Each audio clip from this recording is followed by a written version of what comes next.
In 1869, a chemist discovered CO₂ becomes a ghostly fluid beyond a precise pressure. He had no idea he'd found the working fluid of a 21st century energy revolution. In 1967, aerospace engineer Eugen Feher proposed running a Brayton cycle on supercritical CO₂ inside nuclear reactors.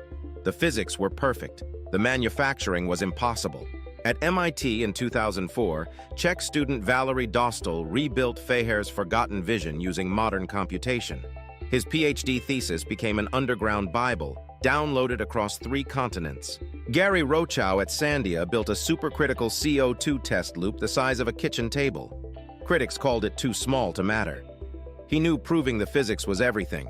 Thermal efficiency, 45 to 50%. 10 times smaller turbo machinery, near zero water use. This isn't improvement. It's the difference between a Gutenberg press and an offset printer. A conventional nuclear turbine hall is a cathedral. Turbines the size of locomotives. An sCO₂ system delivering equal power fits in a shipping container. That changes everything. China moved from lab curiosity to reactor-coupled testing at Hefei's INEST. Patent filings surged 34% from 2022 to 2025. Chinese entities hold 28% of all new IP. 6 SMR developers, NuScale, TerraPower, Kairos, X-Energy, have formally adopted sCO₂. The DOE's STEP program targets a 10 MWE grid demonstration at San Antonio by 2027.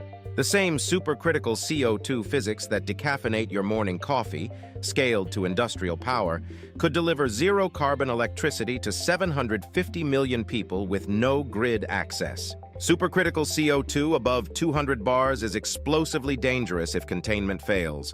Long-term alloy corrosion is incompletely characterized. The gap between physics and economics is real. The steam turbine powered civilization for 130 years. The question is not whether this transition happens, it is who controls it, and that answer is being written in labs right now. Subscribe if you don't want to miss the next breakthrough. We cover emerging tech that most people won't hear about for years. Hit that subscribe button.